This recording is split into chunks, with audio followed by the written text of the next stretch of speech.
So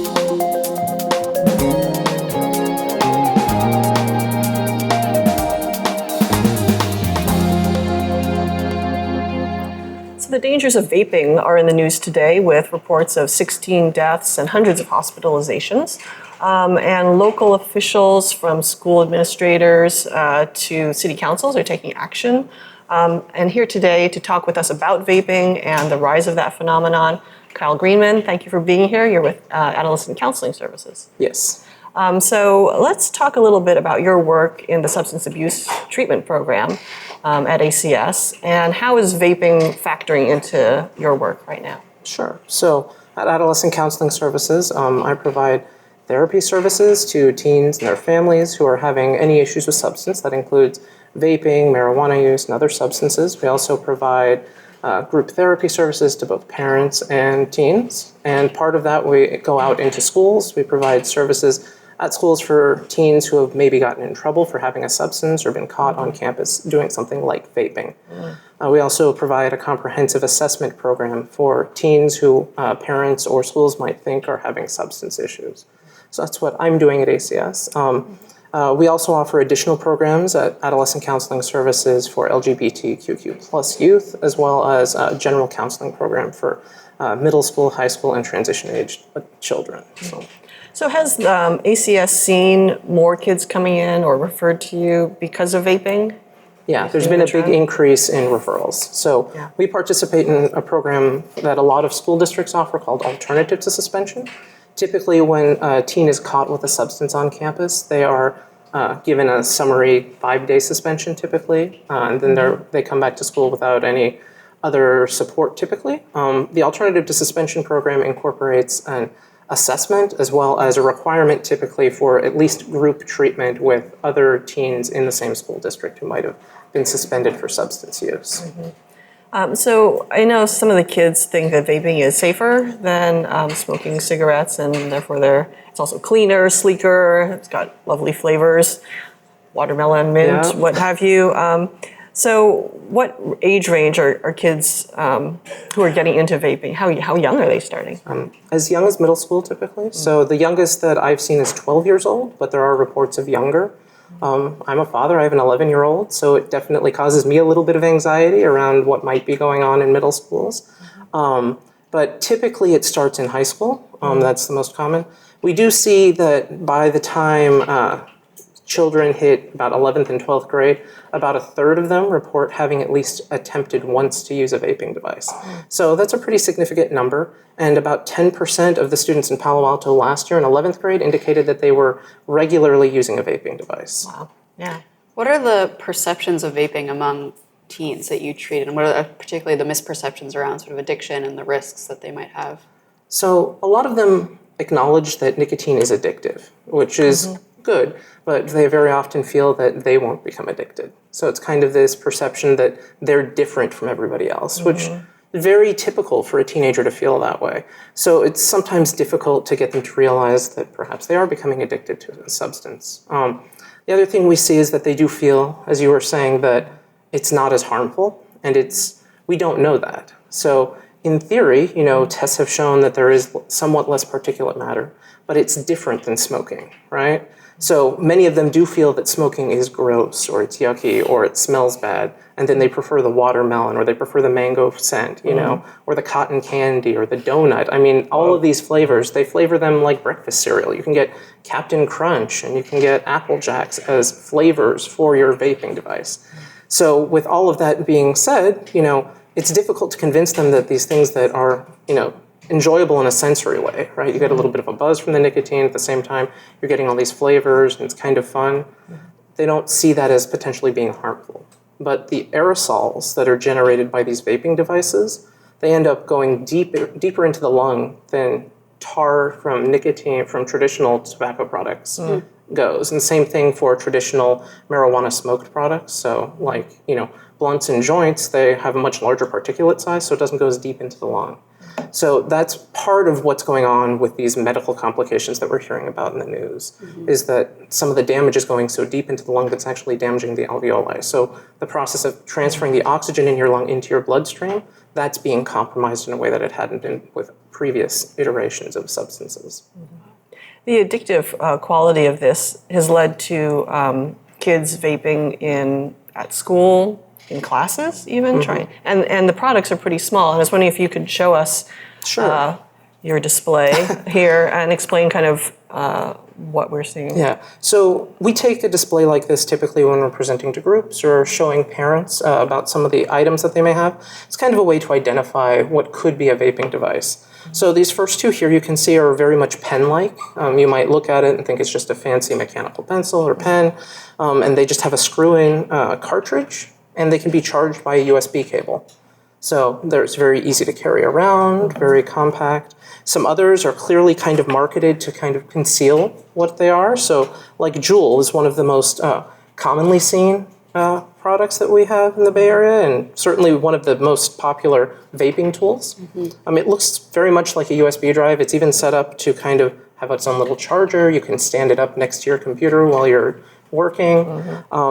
One of the other things we see is what are called clandestine vapes. So these are vapes that are intended to look like something else. So I've seen ones that look like lipstick. I've seen others that, look exactly like a model of pen or something like that, almost knocking off in appearance. And I often wear this around. This looks like a smartwatch. It even tells the time and the date, but it's actually a vape. So you can take it off, you can vape, and you can put it back. So if you're trying to hide it, if you're trying to vape somewhere where you're not supposed to, whether it's by regulation or whether it's because you're too young to theoretically have access to these materials, there are plenty of ways to do it. And this is not cost prohibitive. This cost me $26 online. I got it in 3 days. And all I had to do was check a box saying I was 21 or older. Yeah. I mean, the ease of access is just Yeah. crazy, even if there are sort of restrictions in different counties or cities. I mean, like anything, teenagers find a way to get access to it, but it seems incredibly easy, and the companies are clearly marketing it towards teens and towards people who want to hide it. Yeah, absolutely.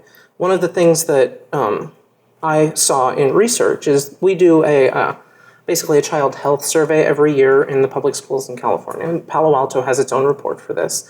If you look at how easy they feel it is to access vaping materials, 2/3 of 11th graders say that it was somewhat easy or extremely easy to access, which means that they see there's no real barrier to this. And if you take out people who don't respond to that question, basically they're not sure how easy it is to access, it's over 80% feel that it's very easy to access. So what does that mean for what schools and cities and counties can and should do to regulate it more tightly?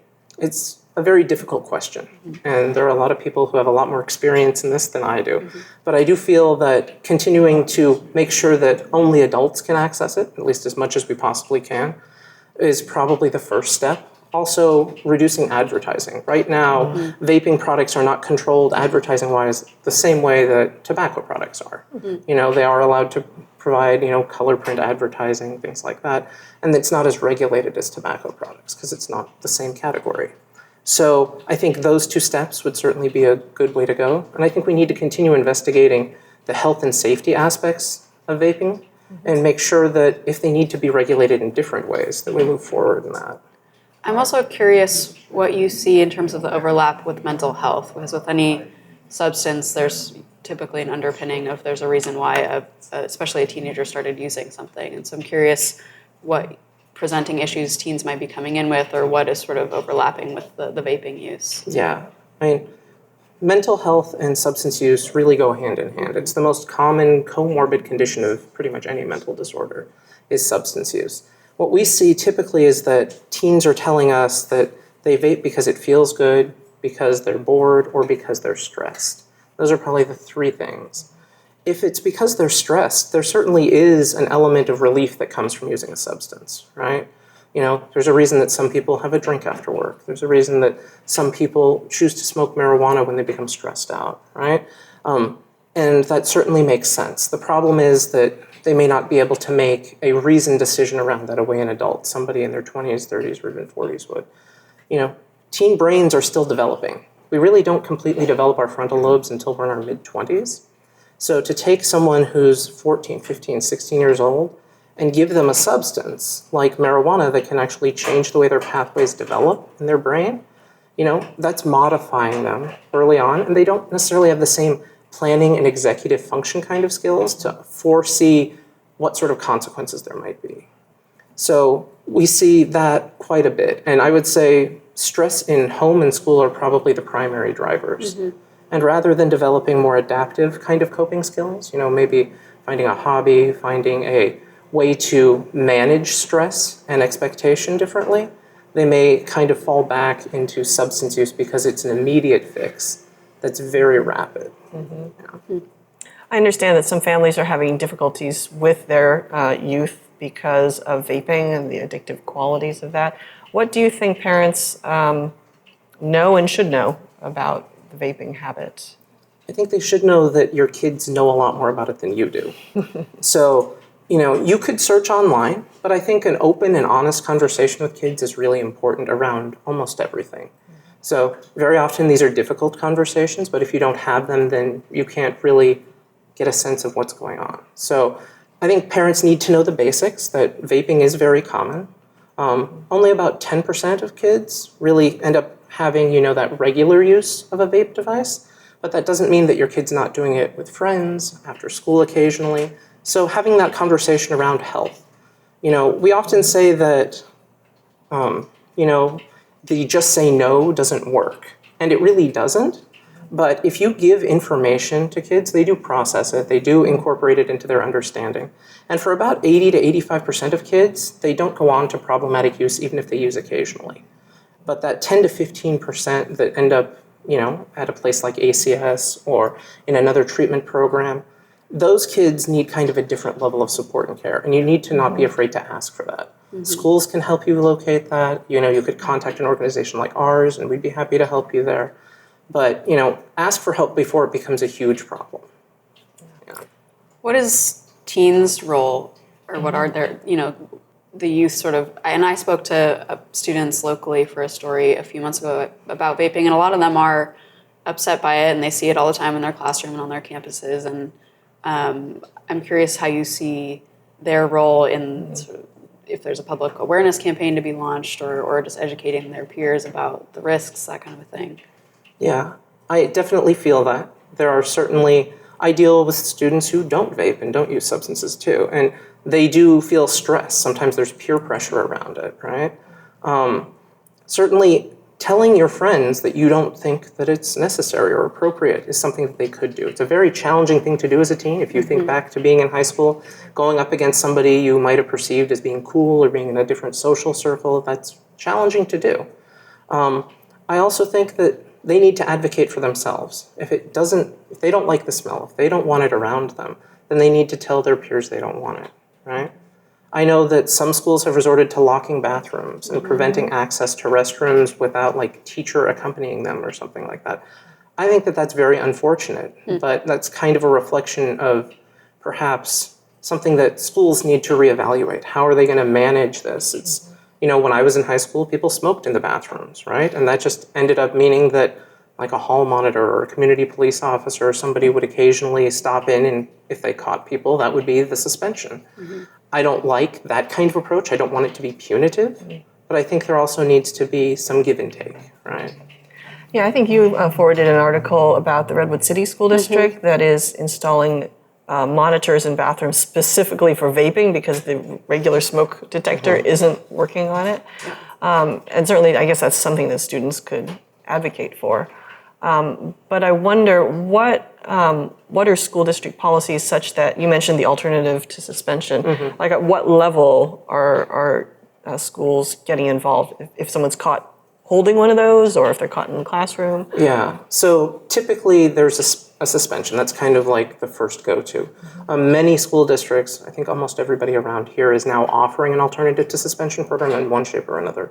Sometimes it's just an assessment, so that's an opportunity for the student and their family to understand what's going on with the substance use, typically with recommendations for treatment later on.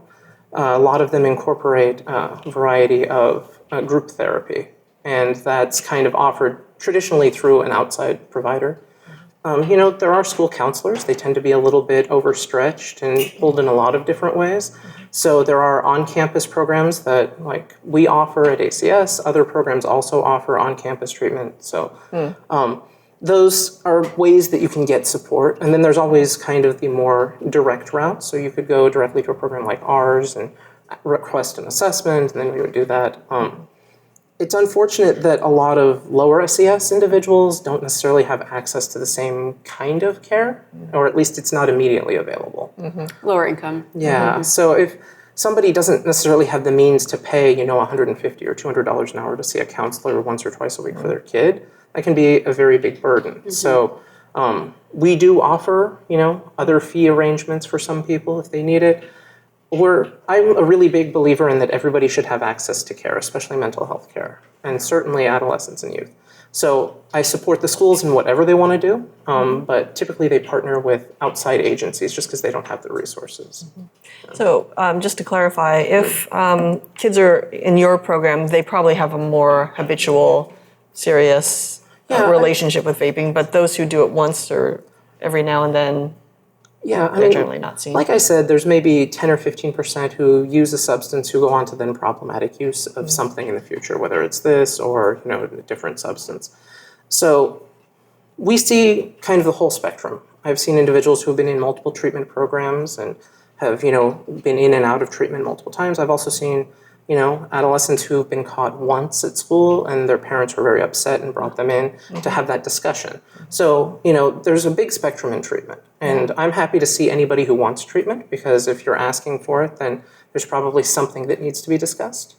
So whether it's the substance use itself or whether it's something else in the family or the stress that's going on in their life that kind of brought them to that point, that's what we work with as, mental health providers. Yeah. You gave a presentation on vaping recently to the Palo Alto Human Rights Commission, and I was wondering what you made of their discussion and in general what city bodies should do to respond to this vaping epidemic. Yeah. I was very pleased with the reaction after we gave our presentation. I was grateful that they took it so seriously. Very often, you kind of give a presentation, people say thank you, and you walk away. They immediately elected to take action. They all more or less agreed on the course of action they wanted to take in recommending potential legislative changes and regulations in the city around the sale and distribution of vaping materials. I think that can be a good way to go in terms of addressing what's going on with vaping. If you can reduce access for teens, then it's much more likely that you're going to reduce use. But are teens getting them in person? Are they walking to 7-Elevens or something? Not typically. Yeah. So that's one of the problems, right? Doing it online. So there's a lot of online purchasing. There's a lot of shill purchasing. So like an older relative may purchase a large quantity, give it to a sibling, a cousin, something like that, and then they sell it at school for a profit. That's also happened. And there's also a fair amount of black market vaping materials, especially in THC, not necessarily in nicotine. And those are actually some of the materials that are most concerning because they're not manufactured by a large company. They may look exactly the same. They may even have the same packaging. But that typically ends up, with other additives than are typically in there. And we end up with things like this vaping illness that they're trying to identify. They have traced it, large majority of the people who have the illness vaped a THC-based product, and they believe that it could be certain additives, like there's a vitamin E derivative that they use occasionally to cut the THC to get an appropriate concentration. They think that could be an element of it, but there are other people who disagree. So it's still really up in the air right now. Yeah. But yeah, I would say the most common route is online. Second most is probably through a friend, relative, something like that. It's very difficult to buy these things directly if you're 15, 16 years old. People aren't willing to risk their license to sell tobacco products based on that, but it doesn't mean that an older brother or a cousin wouldn't do it for you. Yeah. Did the Human Relations Commission reach out to you for the presentation, or did you reach out to them for? They reached out to ACS as an interest. They were concerned about this as a health, problem in the county or in the city, so they wanted to address it. Yeah.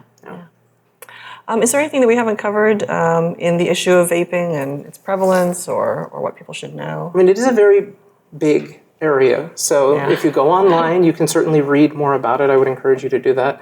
I would also say that, vaping is not in and of itself this horrible thing. The problem is that adolescents don't necessarily have the same ability to control their vaping use. So vaping could be a very useful tool for some people to stop smoking, and indeed there are quite a few people who claim that it has helped them. My concern would be that this could potentially lead into further use, or it could become problematic for them.